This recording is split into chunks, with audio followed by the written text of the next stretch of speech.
对中国来说，我们应该得到的教训就是，国防工业事关国家的安全和民族的存亡，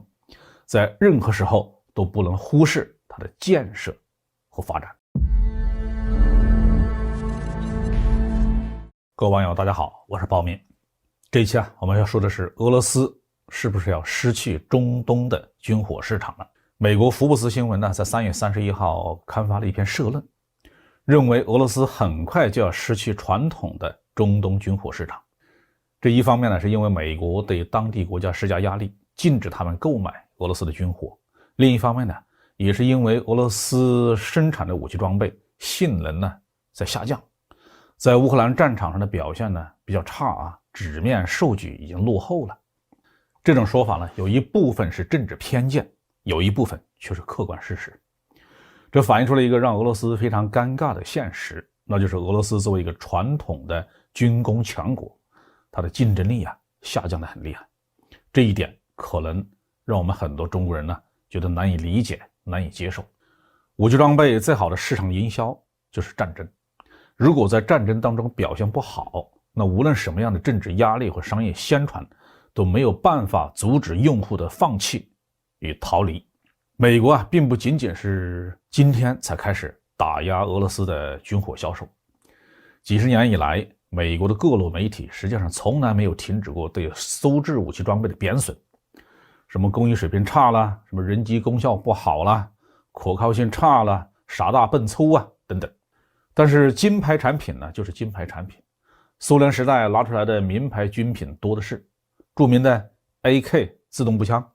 特七2坦克、米格21战斗机S75 防空导弹，许多武器至今依然行销全球，他们都是在实战当中打出了金牌效应，得到了第三世界国家的广泛欢迎，成为二战以后战争与冲突中的明星。今天的俄罗斯依然是重要的武器装备出口国。根据2021年的统计俄罗斯获得了超过550亿美元的出口合同，交付武器价值150亿美元，稳居全球的第一方阵。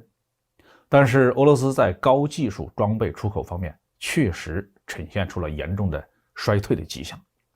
战斗机就是一个典型的例子。2021年俄罗斯一直在向埃及推销苏35战斗机，但是因为没有主动的电扫描相控阵雷达，让埃及人难下决心。结果美国趁虚而入用还在研发中的 F-15EX 撬走了俄罗斯38架苏35的大单。俄罗斯为什么不给自己的战斗机配备先进雷达呢？因为俄罗斯没有能力制造雷达关键的功率器件。此前俄罗斯为苏57研制相控阵雷达的时候只能从韩国进口功率器件，美国禁止韩国出口以后，这种雷达的研制就难以为继了。在集成电路和其他电子器件领域俄罗斯也有空白，这就让俄罗斯的信息化装备的设计和研制遇到了很大的困难。还有一个先进制造能力的问题。上世纪80年代出了一个东芝机床事件，日本的东芝公司违反美国的禁令，向苏联出口了4台非常先进的数字机床，用来制造核潜艇的螺旋桨，大大的提高了苏联潜艇的静音效果。美国政府勃然大怒，对日本东芝公司进行了严厉的处罚。从那以后苏联和俄罗斯一直也没有能够建立起自己的先进的制造能力。我们从俄罗斯军工单位所发布的车间厂房的照片来看数字化的设备的数量并不多。